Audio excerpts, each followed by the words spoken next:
Eh bien, moi, c'est Christelle. Recording Je suis trésorière de l'association Quand le soleil rencontre la Terre. Mon engagement auprès de l'association est aussi lié au MAMO, de Mamoroi. Effectivement, j'ai répondu à l'appel de Marc suite à un séjour à Mamoroi pendant 2 mois l'année dernière, de mars à mai 2021. Et Marc avait un souhait de créer une association par la suite. Et c'est avec grand plaisir que j'ai accepté son invitation. Et voilà, je suis très contente de pouvoir participer avec lui à cette association. Et j'espère que vous nous rejoindrez également. Donc, avec plaisir d'échanger avec vous ce soir. Super, eh bien, on peut maintenant, merci Christelle, passer à la présentation de Thomas peut-être, alias Outi. Outi, c'est son surnom donné par les Arwako, ça veut dire crabe. On vous expliquera peut-être pourquoi. Ou peut-être pas pour l'instant. Donc, bonjour à tous, moi donc c'est Thomas. Et comme Marc et Christelle, j'ai été en Colombie voir les Arwako. J'y suis allé 2 fois, moi. Une première fois en 2019, en octobre, où je suis resté 3-4 semaines. Donc j'ai fait connaissance avec ce peuple et leur sagesse, les messages qu'ils ont à nous délivrer. Et j'étais allé un peu par hasard, mais du coup, finalement, il n'y a pas de hasard. Et ensuite, j'y suis retourné une deuxième fois l'an dernier, en 2021, en mars 2021. Et cette fois, je suis allé pour une retraite. Je suis resté 3-4 semaines encore, avec une retraite de 10 jours compris. Et ensuite, voilà, avec Marc, on a parlé du projet et Christelle aussi, du projet de monter une association pour porter la voix des Mamos un petit peu au-delà de leurs frontières. Et donc, on a créé cette association qu'on vous présente aujourd'hui. Et voilà, comme disait Marc et Christelle, vous êtes les bienvenus de nous rejoindre si ça vous parle. Au niveau un peu plus technique, vous avez un chat qui est disponible. On va désactiver les micros en fait pour pas qu'il y ait de voix. Si vous souhaitez poser des questions, n'hésitez pas à les mettre dans le chat. Du coup, moi j'essaierai de les rassembler un petit peu par thème et tout ça pour y répondre à la fin. Donc n'hésitez pas à poser des questions. Voilà, allez-y. Et voilà. Je crois que j'oublie rien. Ouais, c'est tout, ouais. Très bien. C'est complet. Je vous laisse dans le chat justement le site internet. Comme ça, vous pouvez aller y jeter un coup d'œil si ça vous plaît, et au moins vous voyez où c'est que ça s'affiche. Nous avons été rejoints par un peu plus de monde, donc je vous salue tous. Voilà, on était au moment des présentations. Bienvenue à tous. Donc, Christelle, trésorière de l'association, s'est présentée et Thomas vient de finir sa présentation. Je vais prendre la suite. Donc, moi, je suis Marc. Donc, voilà, Thomas qui envoie le message. Super. Donc, je joue le rôle de président de cette association, aux côtés de Thomas et Christelle, qui ont, comme nous vous l'ont expliqué, répondu à mon appel et ça m'a fait chaud au cœur tout de suite et je suis très content de pouvoir partager avec eux et d'avoir leur soutien aussi dans les compétences qu'ils ont et qui, sans eux, ne pourraient pas me permettre d'aller si loin. Donc c'est super. Voilà, si vous voulez, on va commencer tout de suite. On va entrer un petit peu dans le vif du sujet. Je vais vous présenter un petit peu cette association, d'où elle vient, qui sont ces gens dont on parle, ces Arwako, les Mamos. Vous avez entendu des mots là qui peut-être pour certains ne vous parlent pas encore. Voilà, je vais prendre un petit temps là avec vous pour essayer de vous faire ressentir ce que nous, on a pu ressentir au contact de ce peuple que sont les Arwako de Colombie et puis de vous faire comprendre le tissage qui se met en place à la suite de ce vécu et qui donne lieu à notre association Quand le soleil rencontre la Terre. Alors, c'est parti. J'espère que vous êtes bien installés et que vous avez plaisir à être avec nous. Alors, donc, Quand le soleil rencontre la Terre. Donc, c'est une association qui se veut porter attention à trouver des solutions concrètes, en fait, pour le bien vivre de l'humain. C'est un petit peu le souhait que portent les peuples indigènes de la Sierra Nevada de Santa Marta. On va rentrer un peu plus dans le détail après. Et l'équilibre du vivant sur Terre. Donc, on souhaite trouver des solutions pour aller plus loin sur le bien vivre de l'humanité et l'équilibre de la planète, de la Terre et le soin du vivant dans sa globalité. Cette association, elle n'est pas née directement disons, d'une projection d'idées ou d'un avis personnel. Elle naît d'une concrétisation, d'une vision. C'est la vision des sages de ce peuple. Donc nous, on est à l'écoute et on se relie à cette vision-là et on est un petit peu les mains qui donnent vie, qui concrétisent un petit peu cette vision qui est très puissante et très belle. On va essayer de vous la présenter de cette manière-là. Alors, donc là, ça fait déjà beaucoup de mots qui sont peut-être familiers, donc je vais vous emmener en voyage. C'est le mieux peut-être pour ressentir tout ça. Et pour ce faire, je vous ai préparé petite présentation photo pour que ce soit un peu plus parlant. Donc alors, comme je le disais, l'association Quand le soleil rencontre la Terre. Donc c'est une association, je le répète, qui souhaite œuvrer à trouver des solutions concrètes pour le bien vivre de l'humain et l'équilibre du vivant sur la planète, notre planète Terre. Donc c'est assez large, mais c'est une association qui n'est pas née toute seule, comme je le disais, c'est la concrétisation d'une vision de sages, les sages du peuple Arhuaco de Colombie. Alors les Arhuaco, ils vivent où? Les Arhuaco, donc c'est un peuple indigène qui vit sur les contreforts, les hauts plateaux et les plaines de la Sierra Nevada de Santa Marta. La Sierra Nevada de Santa Marta, donc là vous avez une carte de la Colombie à l'écran, à gauche, avec les zones en vert sont en fait les reliefs. Donc c'est vraiment ce que vous voyez là, dans le petit carré marron, c'est la Sierra Nevada de Santa Marta. Donc cette Sierra-là, elle est considérée par ces peuples comme le cœur de la planète. Comme l'être humain, le corps humain a une anatomie, ces peuples-là décrivent une anatomie sur la planète Terre. Donc il y a des points qui sont reliés entre eux et qui correspondent à des organes ou des fonctions particulières. Donc la Sierra Nevada de Santa Marta, qui est le lieu de vie de ce peuple, le peuple Arhuaco, c'est considéré comme le cœur anatomique de la planète. Donc c'est ce qui fait battre la planète. Donc c'est un lieu pour eux hautement important, hautement sacré. Voilà, c'est aussi au niveau géographique la plus haute chaîne de montagnes côtières au monde. C'est-à-dire que là, on est vraiment sur les côtes Caraïbes. Et donc, à 30 km d'espace, on passe du niveau 0, qui est le niveau de la mer, jusqu'à quasiment 6000 mètres d'altitude, puisque la Sierra Nevada, elle est à 5775 mètres d'altitude au plus haut point. Donc, c'est assez impressionnant, ce site-là. C'est un lieu vraiment à découvrir et à venir vivre, parce que c'est assez fort, ce site.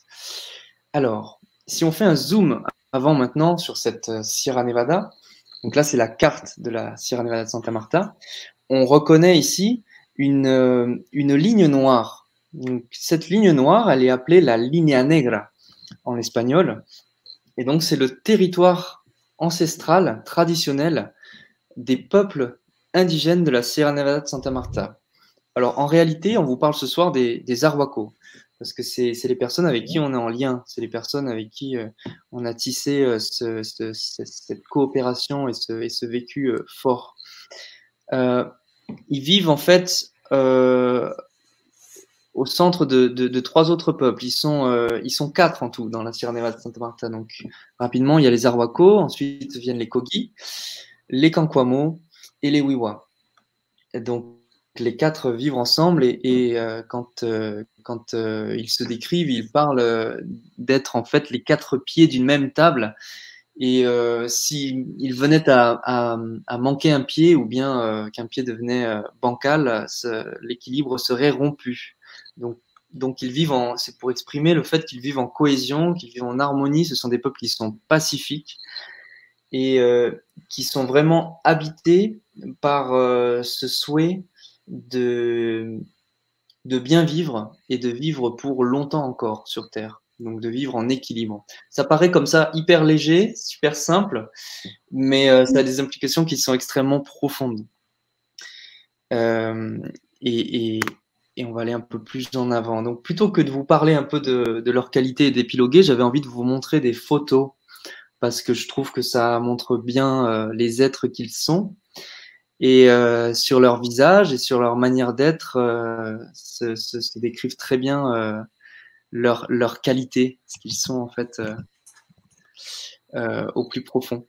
Donc, je crois qu'on peut dire que ce sont des peuples qui sont heureux, ça se voit, ils sont en paix, ils sont tranquilles, ils ont cette force de vivre qui est très ancrée, qui est naturelle, qui est en même temps ils ont une vie qui est au contact même de la nature. Hein. C'est très physique. Il n'y a pas là-bas, il n'y a pas l'électricité, bien sûr. Il n'y a pas toutes les commodités de notre monde moderne et confortable. Pour eux, le confort, ça endort. Et ça les empêche pas donc toutes ces choses-là que nous on pourrait trouver difficiles de trouver de l'harmonie et de la joie au quotidien. Donc ces peuples, ils ont une sagesse vivante qui est protégé aujourd'hui. C'est-à-dire qu'ils arrivent à conserver, ce peuple indigène-là, ils arrivent à conserver leur mode de vie ancestral au sein de leur communauté. Donc, ils ont un groupe ethnique qui reste fort, qui reste conservé, qui reste vivant. Ce qui n'est pas le cas de tous les peuples indigènes sur la planète. Alors, bien sûr, ils ne sont pas épargnés par on pourrait dire les assauts de ce monde moderne avec donc ils sont confrontés, comme la plupart des peuples indigènes de la planète, au même problème de destitution de terres. Ils habitent sur des terres qui sont devenues des propriétés privées. Ça n'existait pas, ce concept-là, à l'époque où ils vivaient. On parle d'un peuple, là, pour vous donner un ordre d'idée dans la chronologie, qui a des racines à 4000 ans en arrière. Donc, c'est peut-être le lignage humain le plus ancien encore vivant sur Terre. Donc les Arhuaco, voilà, ils sont confrontés, je vous disais, dans ce monde moderne-là, à des projets miniers. Dans la Sierra Nevada de Santa Marta, il y a de l'or, il y a des métaux rares et précieux qui sont utilisés dans la construction, voilà, le cobalt et toutes ces choses-là, ça fait partie des choses qui sont recherchées, l'or. Des projets touristiques, des problèmes de violence avec les paramilitaires, qui est un gros problème en Colombie, et qui vivent sur les mêmes sites que ces peuples-là, puisque c'est là où on cultive la fameuse coca. Donc voilà, tout ça, c'est pas vraiment l'objet de notre présentation, mais c'est un petit peu pour vous présenter aussi le fait que c'est pas tout rose et que ce sont un peuple donc qui ont d'autant plus de force. Ils ont la force de, un petit peu comme en équilibre sur des funambules en équilibre sur leur fil. Ils arrivent à garder ce lien entre avec leurs racines, là où ils viennent, là d'où ils viennent, et donc à continuer à œuvrer pour leur mission de vie. Pour eux, ils ont été placés sur ce site, sur ce lieu sacré qui est le cœur de la planète, en tant que gardiens de Mère Nature. Eux, c'est les gardiens de Mère Nature. Et donc ils continuent à faire ça avec le plus grand des sérieux et la plus grande des implications. La personne centrale que vous avez à l'écran, vous avez des 2 représentants à l'écran de cette personne centrale dans cette mission-là, c'est le Mamo. Mamo, en arwako, ça veut dire sage, ça veut dire autorité spirituelle, ça veut dire guide, ça veut dire gardien de Mère Nature. Donc, c'est une personne qui est ô combien importante dans ce peuple et qui est donc le guide de son peuple.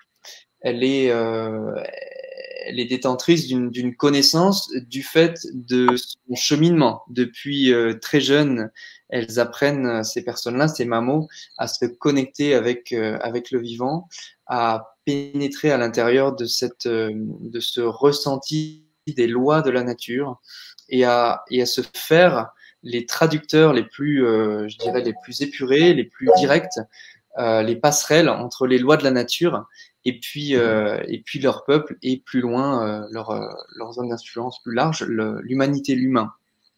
Et donc ce sont des soignants de la planète. Donc ils ont tout un tas de rituels pour rester assez je pourrais rentrer énormément dans les détails. On pourrait passer des heures sur ce sujet, bien sûr. On aura peut-être l'occasion d'en reparler plus tard. Mais voilà, déjà pour vous dire simplement que ce sont des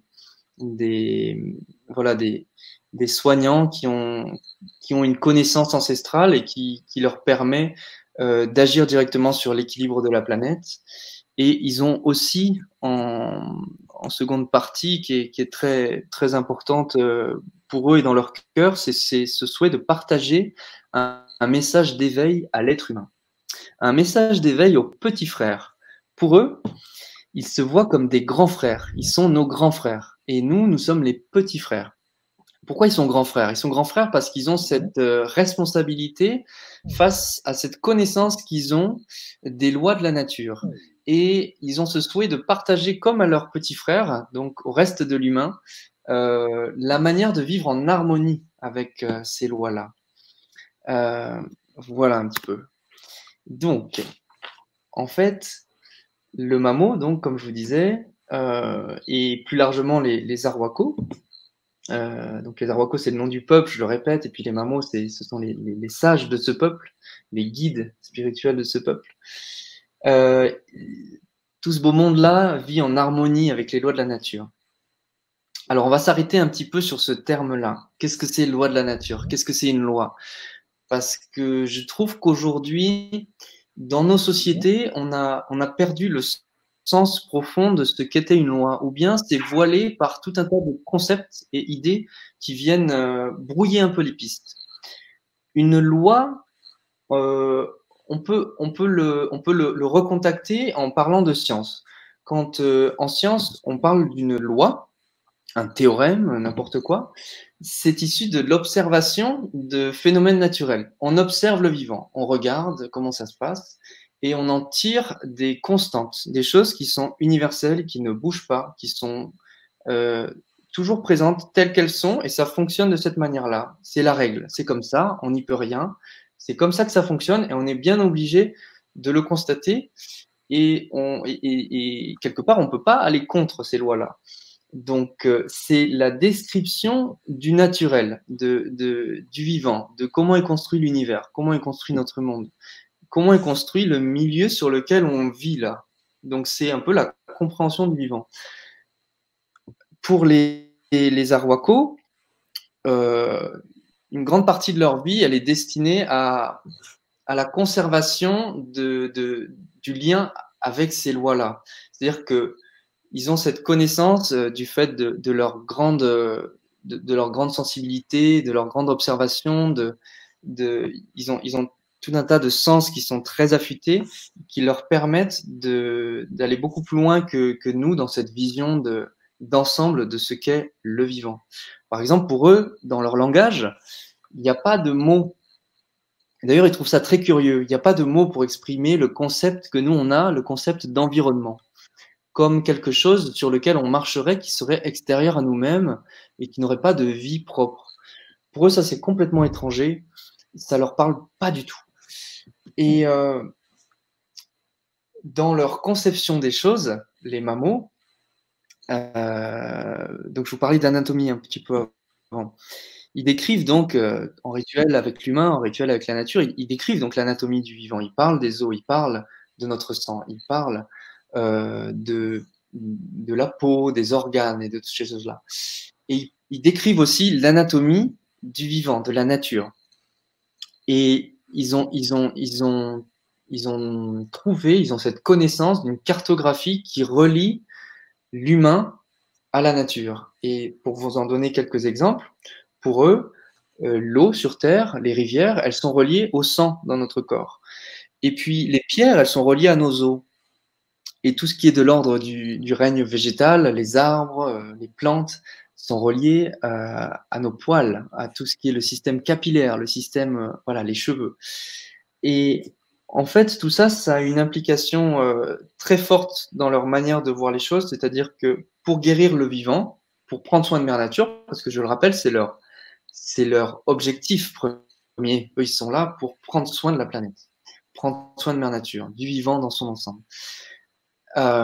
Pour faire ça, il faut travailler depuis l'humain. C'est-à-dire que quand on prend soin de son corps, de son sang, on va prendre soin des rivières, on va prendre soin de l'eau. Et inversement, quand on va prendre soin de l'eau, on va se mettre à guérir un certain nombre de choses et à purifier notre sang. Eux, c'est comme ça qu'ils conçoivent les choses. Voilà, je vous donne juste cet exemple-là. Donc, pour revenir à ces lois de la nature, elles sont très différentes pour eux des lois que l'humain construit. C'est-à-dire qu'ils ont un avis sur la question qui est très rigolo. C'est-à-dire qu'ils nous disent, vous avez des lois, vous créez des lois. Alors ça, pour eux, c'est très fort de voir un humain qui crée des lois. Donc ce sont des lois qui vous affranchissent en fait du vivant. Voilà, le vivant devient un environnement extérieur. Et votre vivant à vous, c'est la construction mentale et les règles du jeu que vous vous fixez. Et ces règles-là, elles sont sujettes à changement. Elles évoluent en fonction de vos préférences, en fonction de comment vous dire, d'opinions politiques, on pourrait dire, en fonction des époques. Et donc, c'est très variable comme ça, c'est très malléable, nos lois à nous. Et donc, pour eux, on ne change pas de loi comme on change de chemise. Et ils disent, pour nous, le vivant, ça marche pas comme ça. La vie, c'est pas comme ça. Pour nous, la vie, c'est d'écouter comment ça fonctionne et d'écouter pour comprendre les lois qui sont là, telles qu'elles sont. Et une fois qu'on a entendu ces lois-là, qu'on les comprend, on se met en adéquation, en cohérence et en harmonie avec elles. Et puis, c'est tout. Donc, voilà un petit peu pour vous présenter très succinctement leur vision des choses. Alors, passe à la suite. Cette association, quand le soleil rencontre la Terre, dedans, il y a le mot rencontre. Pourquoi? Parce que cette association, c'est avant tout sur la base d'une rencontre. Donc, en 2019, je pars dans un voyage et j'arrive peu à peu dans ce voyage en Colombie, aux portes de Mamorroa, qui est un site sacré tenu par les Arhuacos. Donc, sur cette photo-là, vous me voyez donc à Mamorroa avec les Arhuacos qui sont sur place et avec lesquels nous travaillons aujourd'hui. Donc, quand j'arrive sur place, je suis très, voilà, je vous fais un court résumé. Je suis très touché par ce village. En tant que globetrotter, j'avais prévu de rester un petit mois. Et puis en fait, j'y suis resté plus de 4 mois. J'ai vécu à leur côté et puis ils m'ont demandé tout simplement si je pouvais travailler avec eux en tant que traducteur au départ et puis en tant que passerelle ensuite, passerelle des mammons. Alors une passerelle, c'est quoi? Une passerelle, donc pour eux, c'est un traducteur qui transmet le message de sagesse des mammons. Donc cette passerelle-là, elle a intégré ce message-là en elle parce qu'elle a travaillé sur elle. Donc moi, c'est ce que j'ai fait à leur côté pendant 3 ans et que je continue à faire et que je continuerai à faire. Voilà, donc cette rencontre-là, elle fait naître peu à peu l'idée d'une association, Doavico, qui est la personne qui est en haut de cette photo sur le toit, très fier de ce toit-là, et qu'on est en train de construire, et qui peu à peu m'exprime sa vision globale. Donc, je vous la retranscris simplement. Lui, Doavico, qui est un mamo qui est relativement jeune encore, il a un projet qui est très précis et qui est très déterminant pour l'ensemble de l'humanité et de la planète. Il souhaite participer aux soins de Mère Nature en rachetant un maximum de terre au sein de cette ligne noire, de ces territoires ancestraux, pour créer des réserves de biodiversité, pour régénérer le terrain.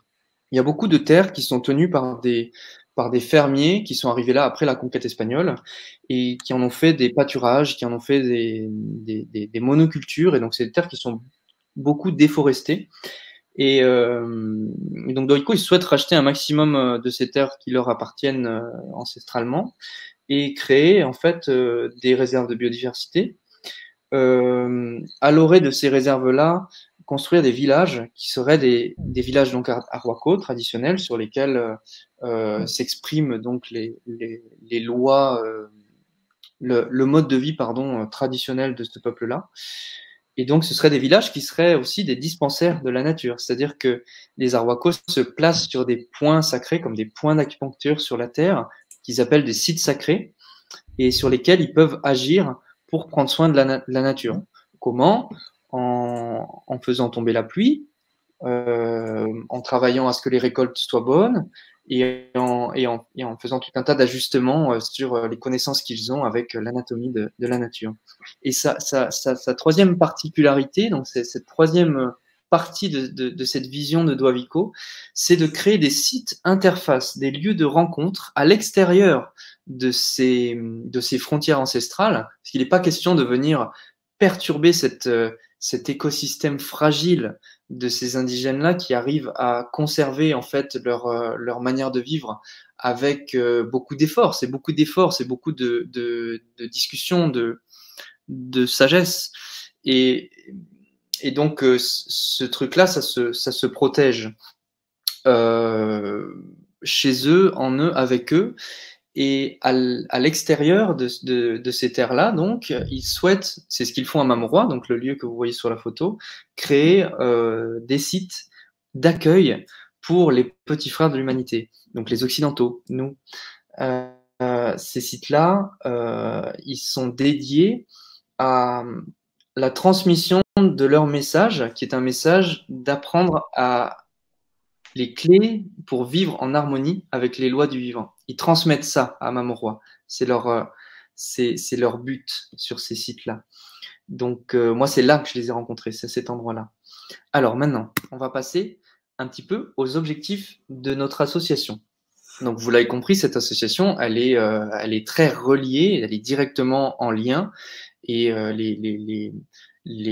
comment dire, la direction qu'elle prend et puis les décisions qu'elle prend, elles sont directement reliées à ces sages-là avec lesquels, pour ma part, je suis en discussion donc constante. Donc, il y a deux objectifs principaux. Le premier, c'est de protéger les arhuacos. Protéger les arhuacos et protéger leur mode de vie ancestral sur leur terre, la manière dont ils vivent. Le second objectif de cette association, c'est d'aider à transmettre un message d'éveil aux petits frères, donc ce qu'ils font à Mamoroi. Donc, pour vous donner je pense que vous comprenez là maintenant, avec tout ce que je viens d'introduire, que notre premier objectif, il va pas, enfin le deuxième objectif, ne va pas sans le premier. C'est-à-dire que si les arhuacos venaient à être en péril, que leur mode de vie traditionnel commençait à s'éteindre, eh bien, il n'y aurait plus de message à transmettre. Donc, notre objectif principal, c'est vraiment de les aider à continuer à préserver leur mode de vie pour continuer à nous transmettre cette sagesse et à prendre soin du vivant tel qu'ils le font. Alors maintenant, les missions qui découlent de de ces objectifs. Donc, je reviens en arrière. La première mission, donc ces missions, pardon, elles sont en lien avec les besoins que nous expriment les Arhuaco eux-mêmes, donc Doavico, son frère Juan, avec lesquels on travaille. Donc, on est déjà sur un projet en cours de rachat de 300 hectares de terre dans une communauté qui s'appelle Gunkelun, là où vit la famille de Doavico. Je rentre pas plus dans les détails. Où donc là, on a commencé des projets de financement qui sont directs. Mais à chaque fois, je vous présente donc les missions qu'on se donne qui sont globales, et je vous donne un exemple de ce qui se fait actuellement. Donc le rachat de terre, donc comme on disait dans la vision de Dovico, avec des réserves de biodiversité préservées et puis des villages arhuaco au sein de ces terres sacrées. Ensuite, c'est l'aide et la construction et au fonctionnement traditionnel des villages arhuaco. Donc, pareil, je reprends l'exemple de Gunkelun, qui est une communauté de 20 familles sur laquelle voilà, ils sont installés sur ces terres dont ils détiennent une petite partie. Ils détiennent seulement une petite partie et ils ont besoin de racheter ces 300 hectares qui sont le site dont ils prennent soin là-bas. Et donc là aussi, il y a tout un travail à faire en lien avec. Donc là, ils ont déjà construit un village depuis 2012, ils sont installés, 2010, pardon. Et donc, ils ont besoin aujourd'hui, par exemple, de construire un cœur de village qui s'appelle la maison communautaire, là où ils peuvent se réunir, mettre en place tous leurs rituels, être en discussion et directement vivre leur mode de vie traditionnel, en adéquation avec les lois du vivant, encore une fois. Et ensuite, la troisième mission, ça va être la création et le fonctionnement de ces lieux interfaces dont je vous parlais. Donc là, on parle de Mamorua. Mamorua, donc, comme vous le voyez sur la carte, est situé à l'extérieur de la ligne noire, à l'extérieur donc des frontières traditionnelles de ces peuples. Alors, voilà, à Mamorua, qu'est-ce qu'on fait à Mamorua, donc Mamorua, ça veut dire la mer des pensées. Donc c'est un site qui est directement relié à la pensée, au fait de penser sur soi, d'être en introspection, d'être à l'intérieur de soi, avec soi-même. C'est une rencontre avec les Arhuaco, mais c'est avant tout une rencontre avec soi. On y vient pour retourner à sa maison, parce qu'il nous explique qu'on s'est écarté de notre maison au sens large. Voilà. Donc, Mamorua, pour vous donner un ordre d'idée, ça fonctionne depuis 2012.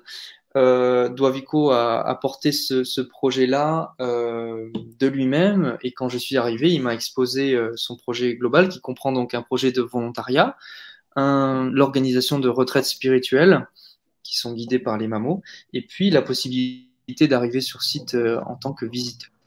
Et donc, il m'a demandé de formuler ce projet-là et de le rendre disponible. Donc, c'est ce que j'ai fait pendant 3 ans. Et c'est donc notre troisième mission, c'est le lien avec notre troisième mission.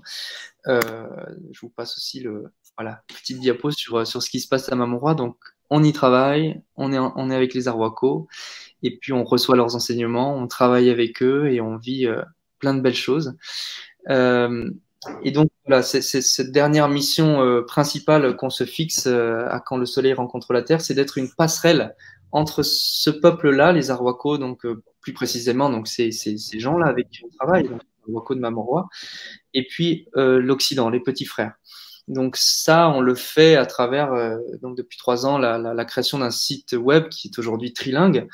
Grâce voilà, j'y travaille depuis 3 ans et je suis épaulé par des traducteurs, des relecteurs, une super petite sœur qui nous écoute ce soir et que je remercie chaudement parce que elle a énormément travaillé en tant que graphiste web sur ce site-là, et sans elle, on n'aurait pas du tout une communication telle qu'elle est aujourd'hui. Donc merci Marie. Donc ça, c'est pour la partie communication. Ensuite, l'organisation de voyages. En 3 ans, j'ai organisé 5 voyages. J'y vais 2 fois par an. Et j'ai passé au jour d'aujourd'hui, 10 mois avec eux et à organiser donc des retraites spirituelles de 10 jours. Et donc la création ensuite, donc ça c'est pour la partie colombienne, et la partie française, c'est la création d'événements. Christelle va vous en parler tout de suite dans un court instant. Mais voilà, on va lancer donc les premières rencontres du Soleil et de la Terre, comme ça qu'elles vont s'appeler, qui vont être des soirées qui vont avoir lieu. Il y en a 2 qui sont prévues entre fin septembre et mi-octobre. On vous communiquera les dates précises à la prochaine newsletter qui va sortir bientôt, et puis sur tous nos réseaux. Ne vous inquiétez pas, vous ne manquerez pas l'info. Et donc, on vous conviera à une soirée en convivialité pour échanger un peu sur tout ce que j'introduis là et qu'on puisse aller plus loin. Parce que là, on n'a pas envie de vous garder trop longtemps, donc je fais court, et puis ce sera beaucoup plus sympa autour d'un feu, comme on le fait là-bas. Comme vous le voyez sur la photo en bas, on échange toujours en bas à gauche, autour d'un feu, on s'assoit, et c'est le moment de parole pour les Arhuacos. Donc, c'est très important. Donc, voilà, ce sera une soirée autour du cercle de feu. 2 soirées, donc. Voilà, j'ai fini de parler. Je vais revenir voilà, à mon écran, et puis je vais laisser la parole à Christelle pour la suite de la petite visioconférence. Merci pour votre écoute. Merci Marc. Merci Marc de toutes ces explications. Je pense que ça va être effectivement très intéressant au moment des échanges. Peut-être que les personnes voudront revenir sur toutes tes explications. Et puis, eh bien, quand le soleil rencontre la Terre, c'est aussi pour mieux connaître les Arhuacos. Donc, effectivement, Marc a parlé du site internet qu'a fait en partie Marie ou avec Marc. Donc, ça sera vraiment le point d'accès. Ça sera le site, notamment, pour s'investir dans cette association. Parce que, voilà, on est parti, on est 3 sur l'association. Et vous voyez qu'il y a beaucoup de choses à faire. Et pour ceux qui y sont déjà allés, parce que je ne connais pas tout le monde, mais j'imagine qu'il y a des personnes qui sont déjà allées à Mamorrois, il y a encore plein de choses à faire. Et c'est vrai qu'on on est 3 pour l'instant, mais c'est vrai qu'on aurait besoin de personnes pour venir nous rejoindre au conseil d'administration, par exemple, devenir bénévole. Il y a certainement soit des aides ponctuelles, soit des aides sur le plus long terme, soit parce qu'on a envie de connaître des Arhuacos. À ce moment-là, on peut très bien vous faire parvenir la newsletter. Vous pouvez devenir tout simplement adhérent à l'association.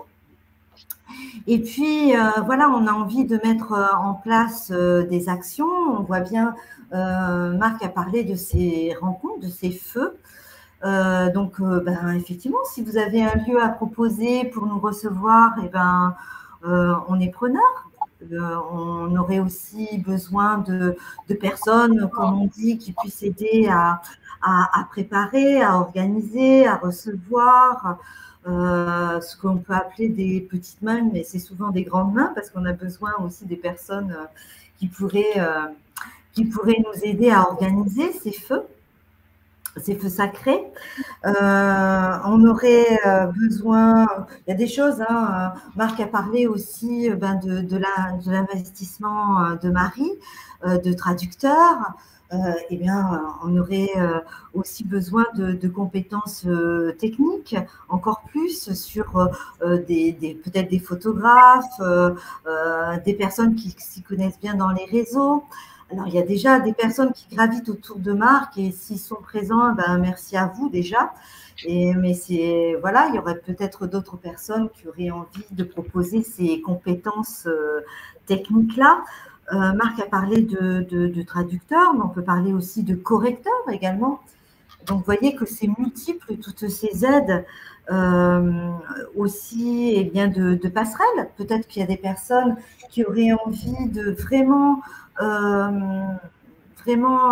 passer du temps à Mamorrois, auprès de Doivico, auprès des Mamos, et qui auraient envie de devenir passerelle en France ou dans d'autres pays. Et puis, pourquoi pas des ambassadeurs, aussi des Arhuacos, pour nous aider à communiquer sur Mamorrois, sur quand le soleil rencontre la Terre, pour bien évidemment trouver des financements. pour qu'ils puissent racheter leurs terres, faire des projets au niveau de leur village, et puis pour continuer encore et encore à recevoir des jeunes sur le site de Mamorrois, des jeunes et des moins jeunes, hein, parce que moi j'ai 50 ans et c'est vrai que j'y suis allée, c'était bien sympathique. Donc comme quoi c'est aussi ouvert à tous les âges aussi, c'est pas spécialement des volontaires jeunes. Donc voilà, il y a plein. Voilà, moi ce qui est intéressant, c'est dans cette association qui se construit, eh bien toutes les volontés, on est ouvert à toutes les volontés. Voilà, on sait qu'on est trois. Bon, on aimerait des personnes sur le conseil d'administration, peut-être pour porter des projets aussi, qui travailleraient en lien étroit avec Marc. Voilà, et en tout cas, n'hésitez pas. Peut-être que, voilà, même après, on va vous laisser la parole parce que je pense que c'est intéressant, c'est les échanges. En tout cas, n'hésitez pas si vous pensez à quelque chose en disant, mais oui, moi, je peux proposer ça. Auquel cas, la porte d'entrée, c'est le site de Mamorrois, puisque vous pourrez, à partir du site, nous envoyer des messages. Vous pouvez aussi contacter soit Thomas, soit Marc, soit moi. Donc, on laissera nos coordonnées téléphoniques si vous ne les avez pas. Et en tout cas, n'hésitez pas vraiment à venir nous rejoindre parce que voilà, les Arhuacos en ont besoin. Et puis nous aussi, on a besoin de vos idées, de vos compétences. Et voilà, je pense que c'est ensemble qu'on pourra se retrouver et puis faire ce lien avec les Arhuacos et mieux les connaître et mieux comprendre leur sagesse. Voilà, moi, j'ai peut-être oublié des choses, bien évidemment, tout soutien financier, bien sûr. Hein. Des fois, on a juste envie de dire, voilà, moi, je fais un don ponctuel financier et c'est bien aussi. Et puis, comme ça, on vous envoie la newsletter et c'est génial aussi parce que on va se développer de plus en plus. On va faire sur Allo Association, on va pouvoir flécher aussi les projets. Peut-être que certains ont envie de s'investir plus sur tel ou tel projet. Donc, n'hésitez pas voilà, à nous faire part de votre bonne volonté. Voilà, moi je vais laisser la parole maintenant à Thomas et puis vous laissez aussi la parole. Donc là, je passe mon bâton de relais à Thomas. Voilà pour vos questions et puis au plaisir en tout cas de vous rencontrer pour ceux que je n'ai pas rencontrés encore. Merci à vous en tout cas. Merci Christelle. Merci Christelle. Du coup, bon, vous n'avez pas écrit beaucoup de questions dans le chat. Si jamais il y en a qui vous viennent maintenant, n'hésitez pas à les poser ou alors à prendre directement la parole en levant la main. Si vous voulez des petits éclaircissements. En attendant, pour résumer ce qu'ils ont dit un petit peu Marc et Christelle, on vous invite à vraiment visiter le site internet. J'ai remis le lien dans le chat. N'hésitez pas à aller y faire un tour, vous aurez plein d'informations. Et puis aussi, ce qu'on vous invite à faire, surtout si vous avez le temps et les moyens, c'est d'aller faire un tour en Colombie et rencontrer directement les Arhuacos pour comprendre encore mieux le message et pour être plus touché, parce que vous ne le saurez jamais plus qu'en allant sur place. Donc, n'hésitez pas à aller y faire un tour si vous avez l'occasion. Voilà. Donc, juste pour te compléter, le prochain voyage, les inscriptions sont ouvertes. Je vous emmène avec moi, si vous le souhaitez, à partir du mois de novembre. Donc, la prochaine fois que je pars, je serai sur place le 9 novembre 2022 jusqu'à peu près le 9-10 décembre. Et donc là, pendant toute cette période, vous pouvez venir et avec moi en Colombie, et puis on fera la rencontre de ce peuple-là ensemble. Et puis sur le site web, vous trouverez aussi les 2 prochains voyages. Donc il y en a 3 prochains, c'est-à-dire celui fin 2022, et puis les 2 prochains pour l'année prochaine, 2023, qui seront un à l'été, pendant les vacances scolaires en France, et puis un encore à l'hiver, juste avant les vacances de Noël. Donc voilà, vous retrouverez toutes les précisions là-dessus. N'hésitez pas à nous contacter si vous êtes intéressé par un voyage, une retraite spirituelle avec les Mamos, très concrètement. Voilà, Thomas, merci. Ok, merci. D'ailleurs, Marc, j'en profite pour te dire, je pense que je viendrai avec toi en novembre parce que finalement, je peux être disponible. Voilà. Thomas est disponible, donc n'hésitez pas à vous joindre à nous. Je répète aussi pour les. Donc, on va organiser 2 événements, Rencontre du Soleil et de la Terre. Donc, ce sera en fait des soirées de cercle de feu où on vous reparlera un petit peu des Arhuacos. On sera plus ouvert pour les questions-réponses. Ce sera plus pratique qu'avec que par visio. Ce sera plus interactif. Donc, n'hésitez pas à vous y joindre aussi.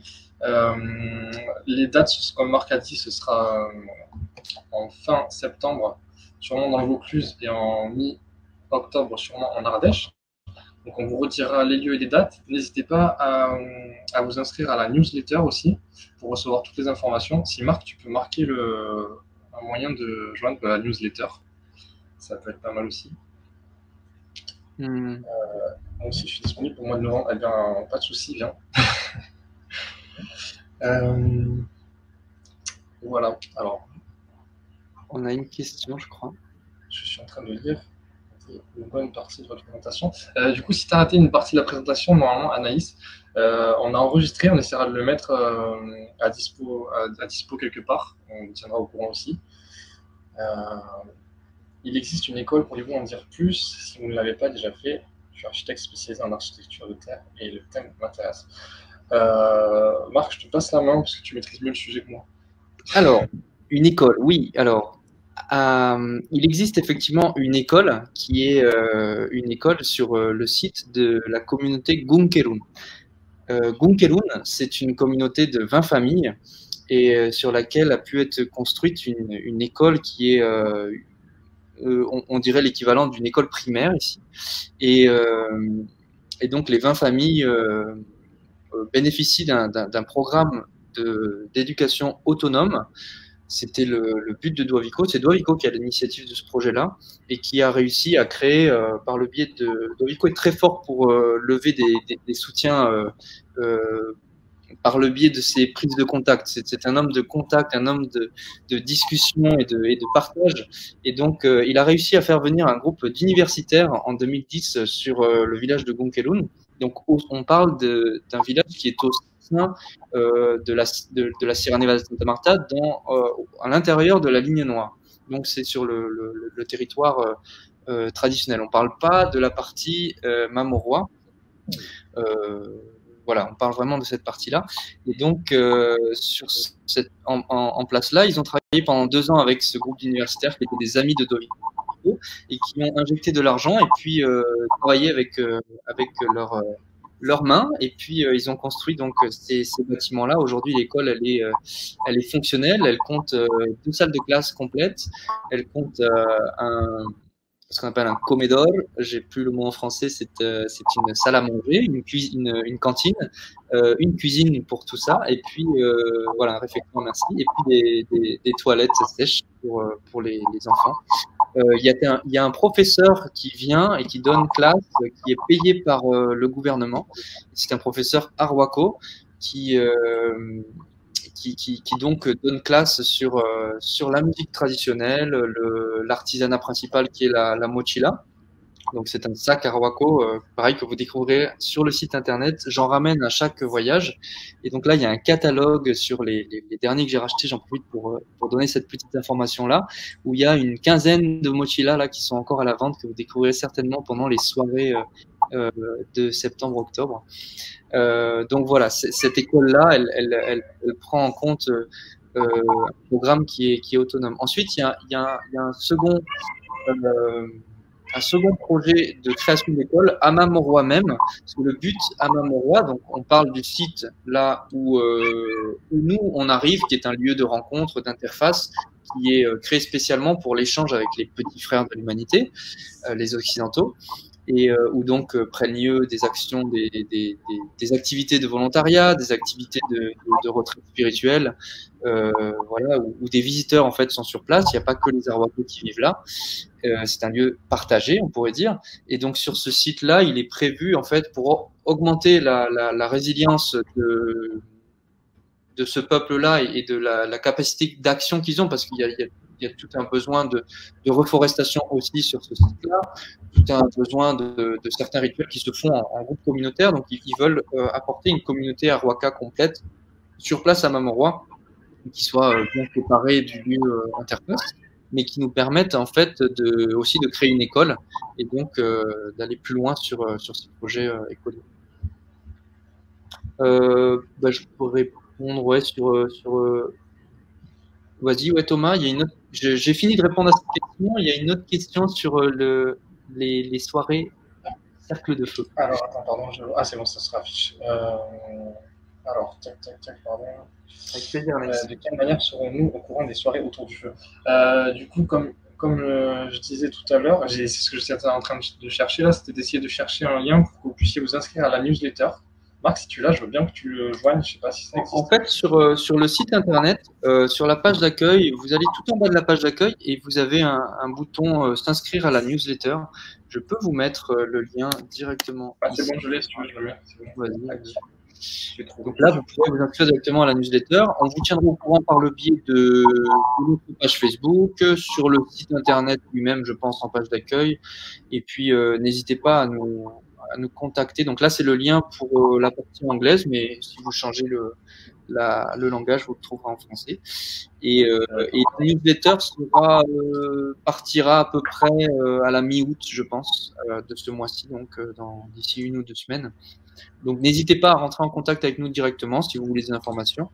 Moi, je suis tout à fait disponible pour répondre à toutes les questions par téléphone ou créer des rencontres. J'habite dans le Vaucluse, donc je suis tout à fait ouvert à vous rencontrer et puis à parler, à échanger avec vous plus et vous donner tous les renseignements qui seraient nécessaires.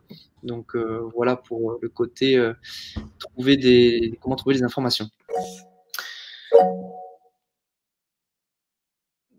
Est-ce qu'il y a d'autres questions? Est-ce qu'il y a des personnes qui souhaitent prendre la parole pour poser des questions?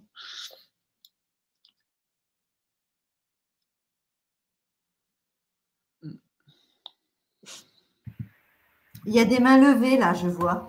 Ouais, il y a Virginie qui a une main levée, mais ça fait longtemps, alors je ne sais pas. Peut-être que Virginie veut parler. Il faudrait remettre le micro si quelqu'un veut parler, parce qu'on a coupé tous les micros.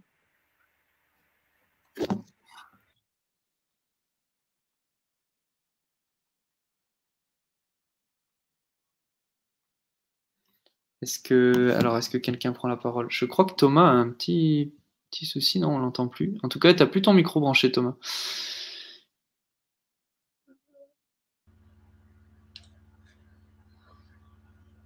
Voilà.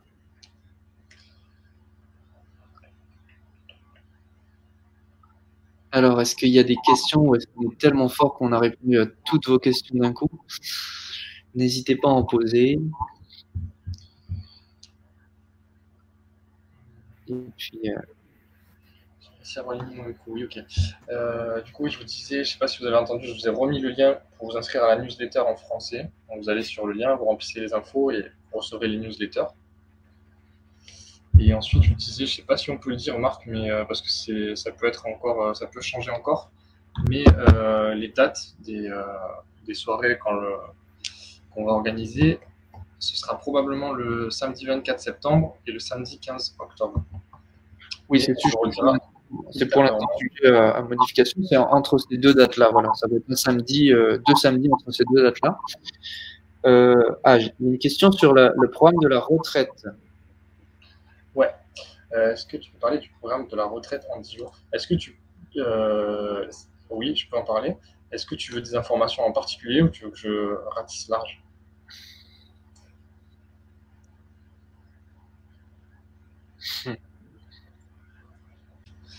Donc voilà, si vous souhaitez participer à des retraites aussi, n'hésitez pas. Marc l'a dit, en novembre, il y retourner. Et après, voilà, inscrivez-vous à la newsletter pour avoir toutes les infos, les dates. Parfait, Marc, merci pour le lien. Ouais, je sais pas si ça répond à ta question, si tu veux savoir d'autres choses ou s'il y a d'autres questions aussi, n'hésitez pas. Si Marc ou Christelle, vous voulez rajouter quelque chose sur la retraite aussi? Oui, alors globalement, la retraite, c'est 8 jours de travail sur ce que les mamans appellent le chemin négatif, c'est-à-dire aller nettoyer vraiment en profondeur les racines de nos souffrances. Et puis 2 jours qui sont déterminés comme le donnent les mamans dans une image très simple. Une fois qu'on a vidé ce verre d'eau souillé, eh bien, il y a un espace vide. Qu'est-ce qu'on fait de cet espace? Est-ce qu'on le remplit à nouveau de la même eau euh, qui est stagnante et qui n'est pas pleine de vie, ou est-ce qu'on appelle autre chose? Et donc, ces 2 jours-là, c'est cet appel d'autre chose. Donc, c'est ce qu'ils appellent, eux, le chemin positif, classiquement. Alors, positif et négatif, ce ne sont pas des termes qui ont un sens de connotation. Ça n'a pas de connotation de jugement comme on pourrait le percevoir. C'est juste aller dans des polarités qui font partie de nos êtres. Et donc, il faut aller d'abord dans cette polarité qu'ils appellent négatif. Donc, intérioriser, aller chercher, comprendre l'essence de ce qui fait ce qu'on est aujourd'hui, pour ensuite aller sur cet appel de créer qu'est-ce que je veux être en fait, qu'est-ce que je suis, quelle est ma réalité, et porter tous ces projets-là. C'est aussi pour ça que c'est aussi à la suite donc pour moi, c'est plusieurs de ces retraites, parce qu'à chaque fois, je participe aussi personnellement à ce processus-là, sur ce travail intérieur-là. Et c'est petit à petit tout ce travail-là intérieur avec les mamans qui m'ont amené à confirmer cette voie-là qui est un choix de vie pour moi. Et à porter aujourd'hui ce projet-là, c'est grâce à l'éclaircissement qu'apporte toute cette sagesse que les Arwako portent. Donc voilà, il y a vraiment de belles choses à trouver en soi et pour sa vie au contact de cette retraite-là, qui est en fait la retranscription du rituel ancestral qu'ils pratiquent pour leur peuple tel quel. C'est-à-dire qu'ils nous ouvrent, c'est un cadeau qui est magnifique, je trouve, c'est-à-dire qu'ils nous ouvrent la porte et la pratique de leur spiritualité telle que eux la vivent. Et ils proposent ça à des Occidentaux et ils leur proposent d'apprendre à se connecter avec ça et à retrouver par eux-mêmes ce lien avec le vivant. Il y a vraiment un lien qui se tisse avec le vivant, c'est-à-dire qu'au cours de ce vécu-là, les 3 premiers mois, j'ai pu ressentir donc des perceptions de voilà, on regarde une pierre, ben on ressent ses os, on ressent la structure de son corps, et ça se tisse en soi de manière très concrète au contact de ces pratiques-là, qui sont des pratiques, il y a pas du tout, là, il y a plein de questions qui peuvent venir avec le mot rituel, avec les mots, voilà, retraite spirituelle et tout ça.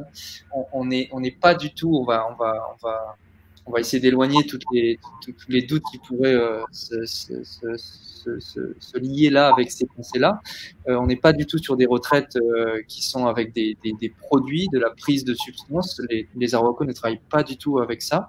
Ils travaillent uniquement avec la concentration de l'esprit et avec des matériaux en lien avec la pensée.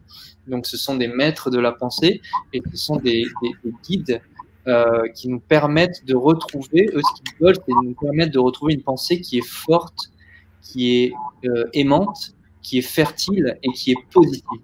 Et donc, c'est la renaissance, la récupération, quelque part, de cette pensée-là. Retrouver son pouvoir de pensée tel qu'il était aux origines de l'humain. Ils nous apprennent à comprendre. Ils posent souvent la question, mais est-ce que vous savez ce que c'est un être humain? Qu'est-ce qu'être un être humain? Voilà, pour vous donner un petit peu plus d'eau à la bouche sur toutes ces choses-là que Doriko partage en cercle de feu de manière très, très étendue pendant des heures. Oui, c'est sûr que si je peux me permettre, pour répondre aussi à la question, c'est vrai que le programme, il n'est pas vraiment établi parce qu'en fait, c'est Doiviko, enfin les mamos qui, en fonction de ce qu'ils perçoivent, aussi adaptent aussi les thématiques par rapport aux circonstances, par rapport aux échanges qu'ils ont eus avant avec les volontaires, etc. Ils perçoivent des choses et donc ils ajustent le programme. En tout cas, ce qui est certain, c'est que c'est souvent sous forme. Moi, j'en ai fait qu'une, mais donc c'est souvent par thématique. Et c'est un travail d'introspection, mais ce qui est très beau aussi, et les personnes qui sont allées peuvent aussi en parler, c'est aussi beaucoup d'échanges. On entend les autres, et c'est vrai que c'est riche aussi d'un point de vue collectif. C'est aussi, en tout cas, en tout cas, moi, c'est un travail que les mamans nous font faire. On fait un travail qui est personnel, mais toujours en lien avec eux et avec les autres. Et c'est ça qui est nourrissant aussi, à mon sens. C'est vraiment une belle connexion. Merci Christelle, c'est chouette. Anaïs, elle nous faisait part aussi de ses réflexions. Merci à toi, Anaïs. Merci beaucoup. Ça nous donne encore plus d'élan à continuer cette action-là. Et moi, je suis convaincu qu'il y a de très belles choses à faire en collaboration, en coopération avec les Arhuaco, et qu'ils ont beaucoup à nous apprendre. C'est un chemin d'humilité, c'est un chemin de partage et c'est un chemin d'écoute profonde de ce lien-là, puisqu'ils sont les traducteurs de Mère Nature, tout simplement. Et aujourd'hui, on a cette chance d'avoir un lien de confiance avec des détenteurs de ce savoir-là et d'être aujourd'hui aux portes d'action directe pour ces visions-là. Donc voilà. Je reprends la parole. On est au niveau du temps, donc ça fait un petit moment qu'on est là. Si vous avez une dernière question à laquelle on peut répondre pour pas qu'on vous garde non plus trop longtemps parmi nous, n'hésitez pas si vous avez une dernière question. Oui, on prend une dernière question et puis on va clôturer. Ouais, c'est bien. Super, toi. Ça le fait. Et si vous n'en avez pas, ben on clôturera. Ouais. C'est chouette. On attend 2 minutes. Peut-être simplement pour vous donner une petite précision, on n'a pas encore la page Hello Asso n'est pas encore ouverte, donc c'est la page qui va centraliser un petit peu les inscriptions, les adhésions, les dons, toutes ces choses-là au niveau pratique. Pareil, ça fera partie de la prochaine newsletter. L'association, elle est nouvelle née. Hein. On a déposé les statuts courant du mois de juillet. Et donc là, on est en attente de la publication au journal officiel qui devrait arriver d'ici la semaine prochaine. Et puis voilà, donc les premières bases sont en cours. Et si vous avez ce souhait d'adhérer, de tisser un lien avec nous, de continuer à partager et d'échanger, n'hésitez pas à nous contacter directement. Et puis dès que ces plateformes-là seront en place, on vous en informera. Voilà, c'était la petite précision. Je crois qu'il n'y a pas plus de questions que ça. Donc, je vais peut-être reprendre la parole pour clôturer. Un petit mot de revoir à tous. Voilà, Christelle est en train de laisser donc nos coordonnées. Si vous voulez nous contacter. Ça a été vraiment une grande joie de passer ce moment-là avec vous, de partager. Merci d'avoir répondu présent. C'est très chouette d'avoir cette présence-là. Et puis voilà, je crois qu'on a tout dit sur les liens de contact. Et puis j'ai juste à vous dire à bientôt pour d'autres échanges, parce que comme vous l'avez compris, il y a des événements concrets et en direct qui se profilent pour donc le mois de septembre et le mois d'octobre, avec des rencontres possibles et puis des partages, voilà, des échanges, de belles choses à vivre. Et donc, n'hésitez pas à vous inscrire si vous aussi vous voulez passer le pas d'aller rencontrer ces sagesses-là directement en Colombie, que ce soit pour cette année ou l'an prochain. Voilà, je vous souhaite à tous une très belle soirée. Et puis, à très bientôt et à de futurs beaux échanges. Je vous souhaite plein de belles choses en tout cas. À très bientôt.